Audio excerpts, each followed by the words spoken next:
Hello, my friends, and welcome to Kurt Berglund's Baseball World. It's time for part 3 of my Field Day Baseball tutorial. Going to take you through some optional rules here, along with, there's a miscellaneous page of rules, but the thing I want to spend the most time on today is the advanced stuff option. An advanced way to try and determine the pitcher's stuff for that particular game. So we're going to spend time on that today. But in the description for this video is the link to Field Day Baseball and the link to channel membership. If you want to check out Field Day, you can jump right there from the description.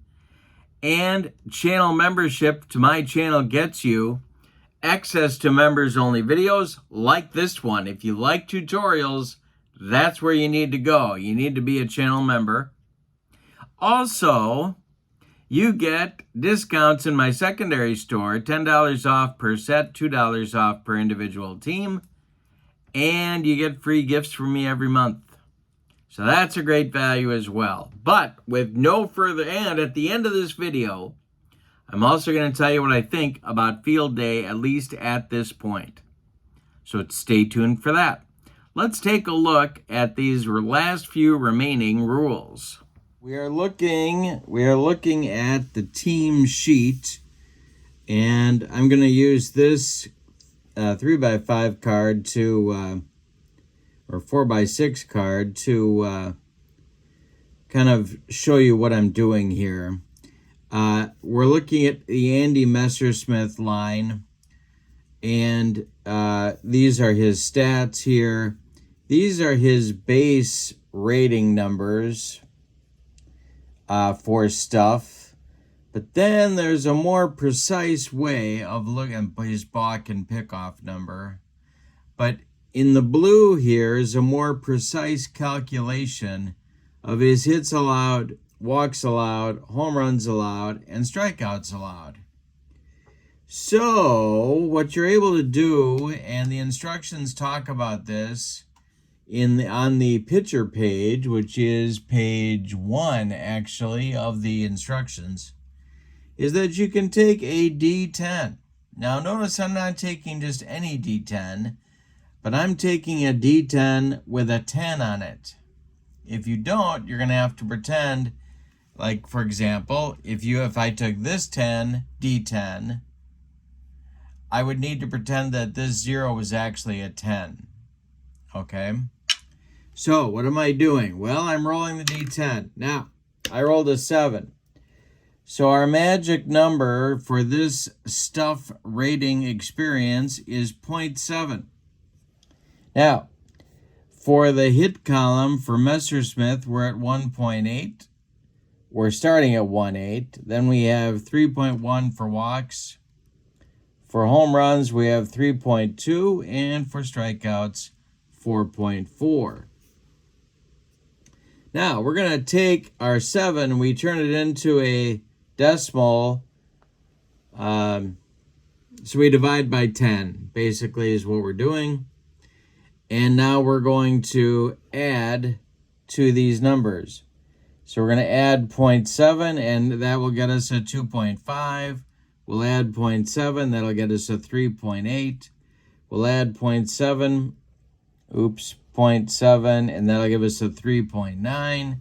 And we'll add 0.7, that makes it a 5.1. So all of these ratings get a boost. Now, you're saying to yourself, well, okay, Kurt, but how do I make the 10s come off in a roll? Well, you don't. So there's no rounding.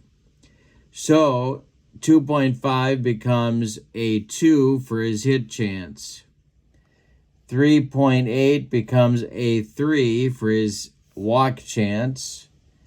3.9 becomes a 3 for his home run chance, and the strikeout chance becomes a 5.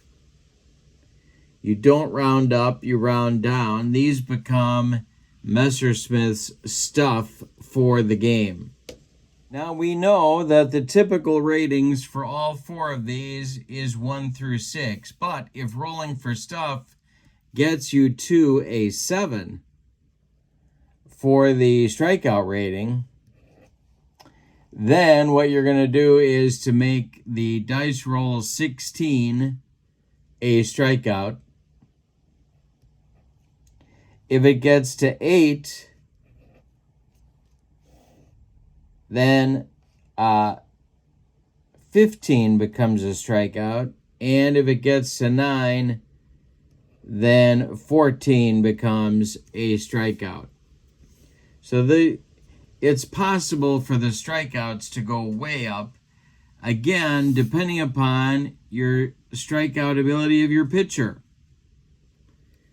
So let's do one more example. We're going to do Don Sutton here. Now, Don Sutton's ratings are for a hit 2.4, for a walk 2.7, for a home run 3.2, and for a strikeout 3.3.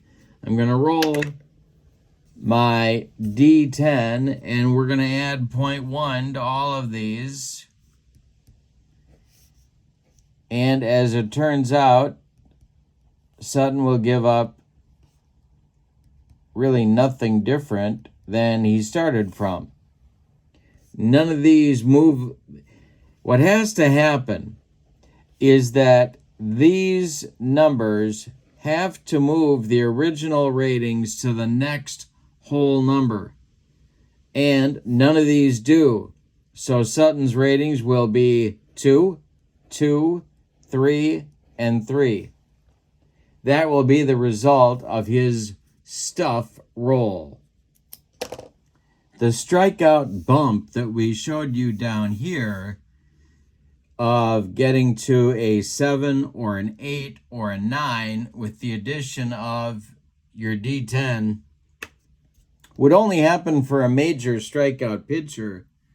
Someone sitting maybe at 6 point something on the advanced strikeout column. None of these guys have it. Rick Rhoden has a 5.3. He's the closest one.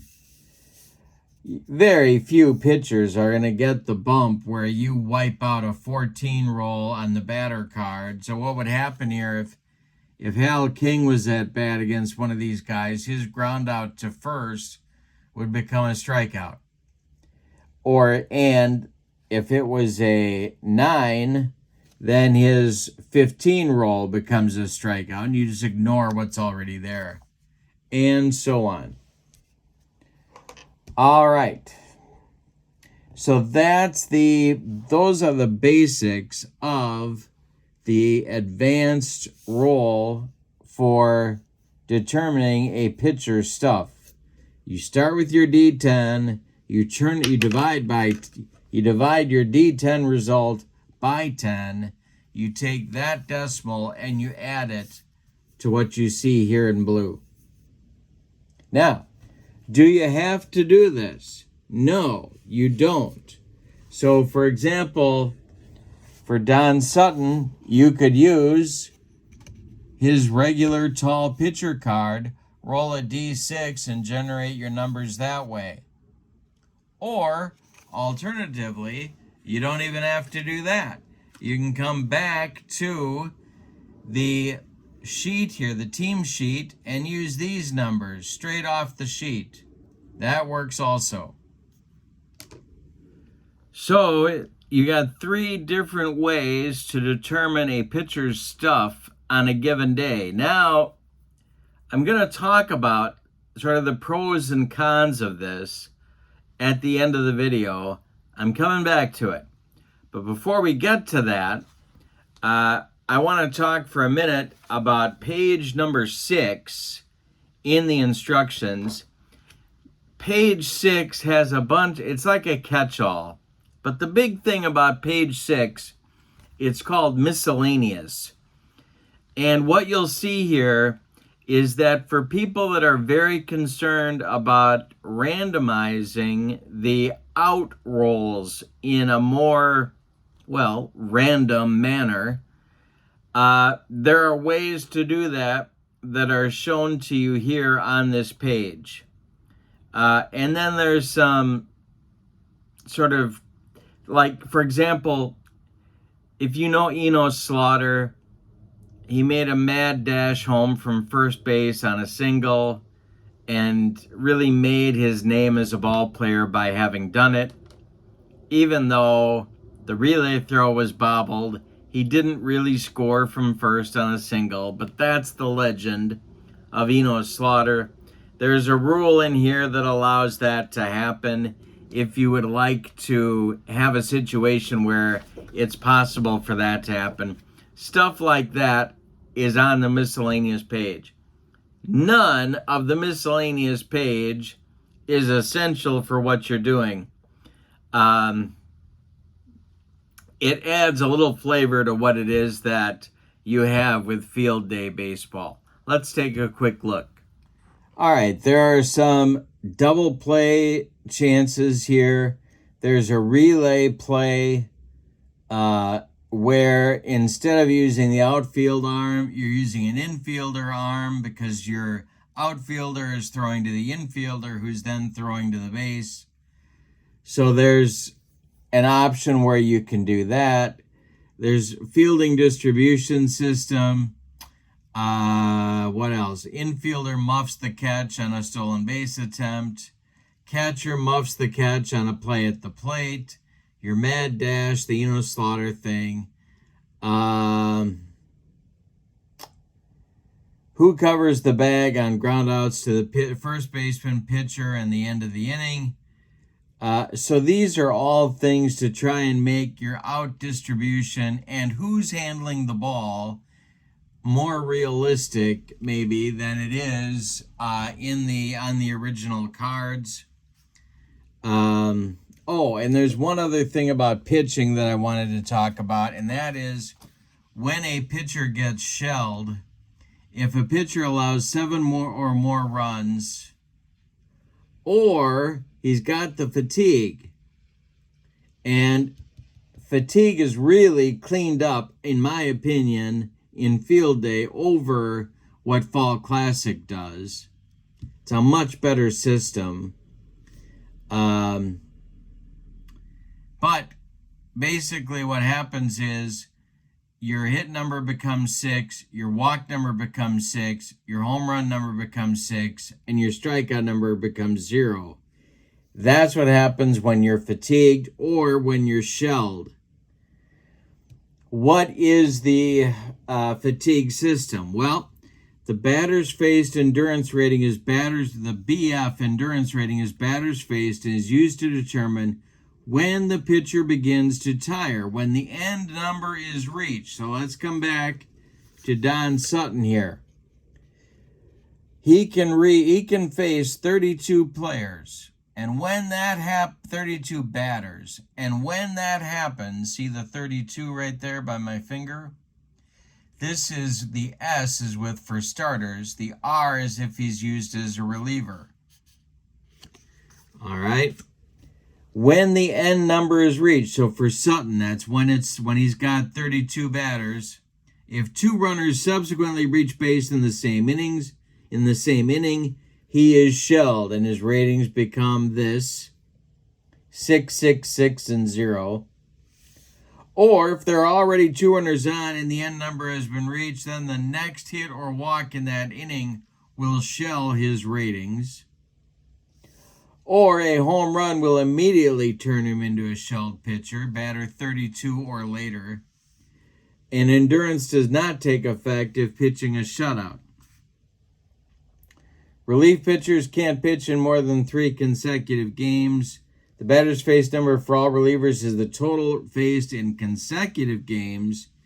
It resets to 0 when he does not pitch in a game. If he exceeds either one of those, he becomes shelled. So 2 things about pitcher fatigue in field day baseball. The first one is that if I'm comparing, not you, if I am comparing field day baseball to fall classic baseball, the fatigue system here is about 1,000,000 times better. For two reasons. Number one, it's possible to get past that for Sutton, to get the 32 batters faced and beyond and still hang in there. In Fall Classic, your odds are not good at doing that.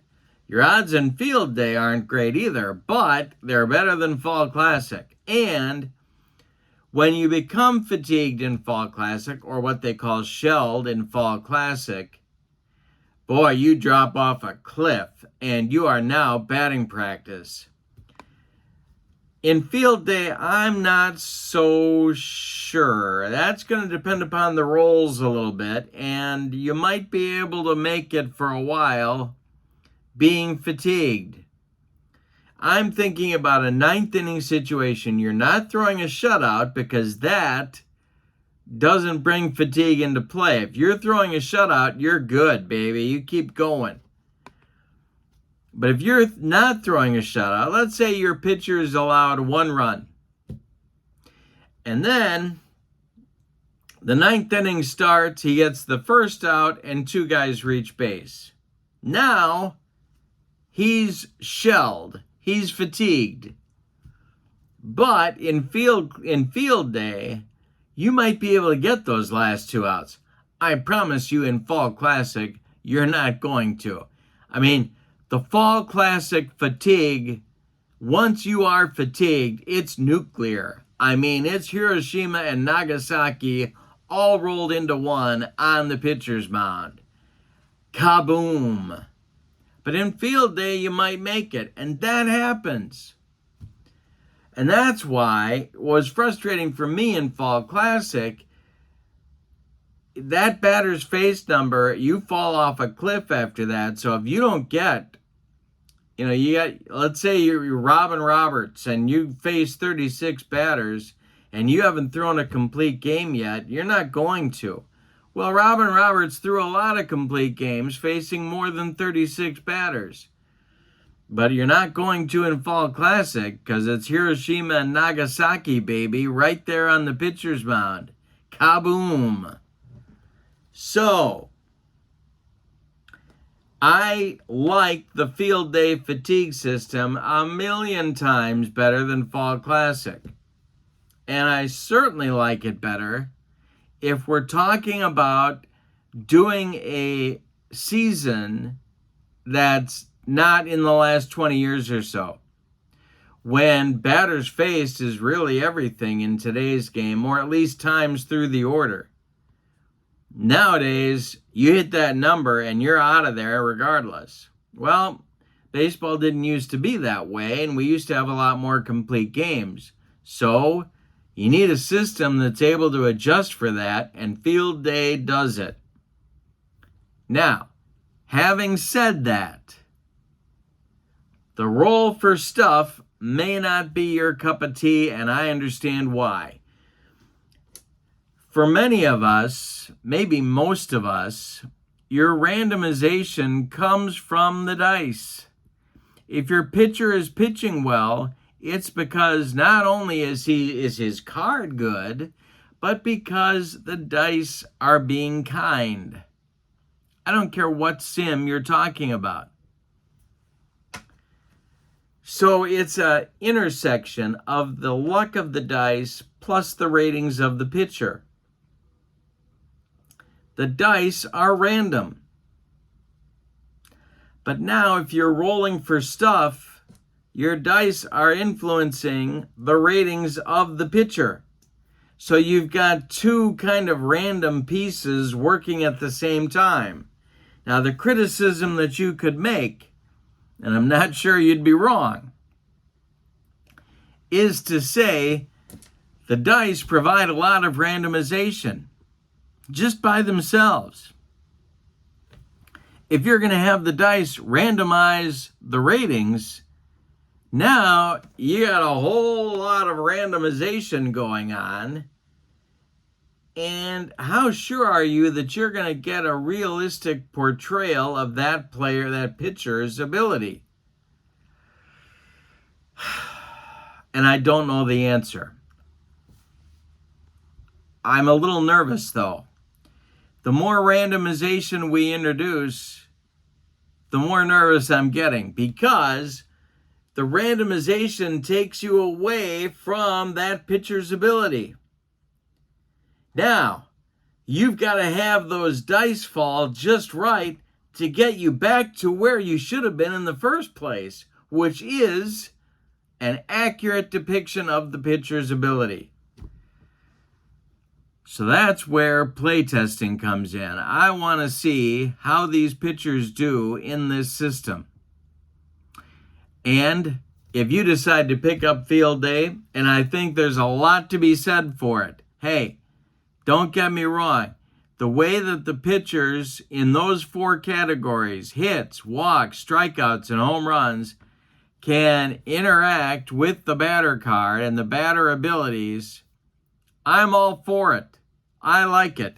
I also like about Field Day that I'm not rolling 6 times to resolve an at-bat.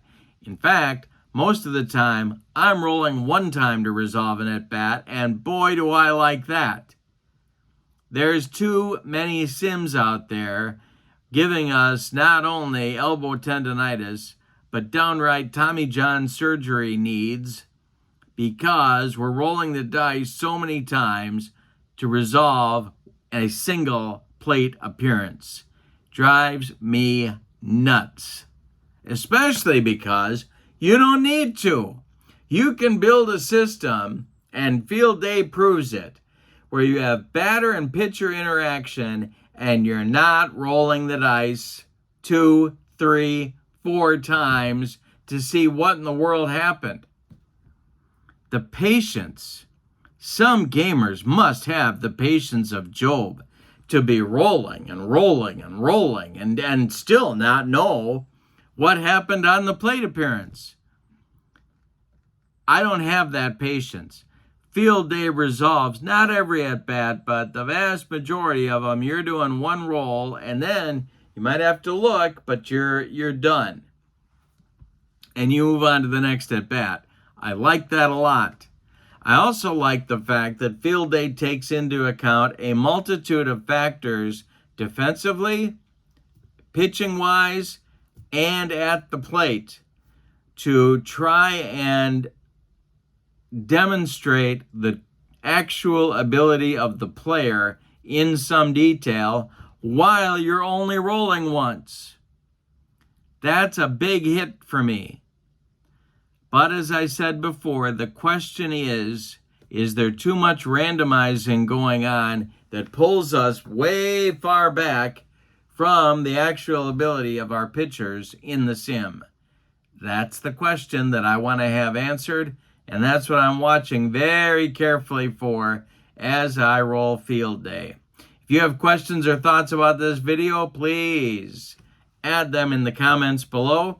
And remember, the link to Field Day is in the description for this video, as is the link to channel membership. Remember, with membership to my channel, you get access to members-only videos, discounts in my secondary store, and a free gift from me each and every month. All right. Thank you for being with me. I hope you have a great evening, and whatever you're rolling, have fun. So long, everybody.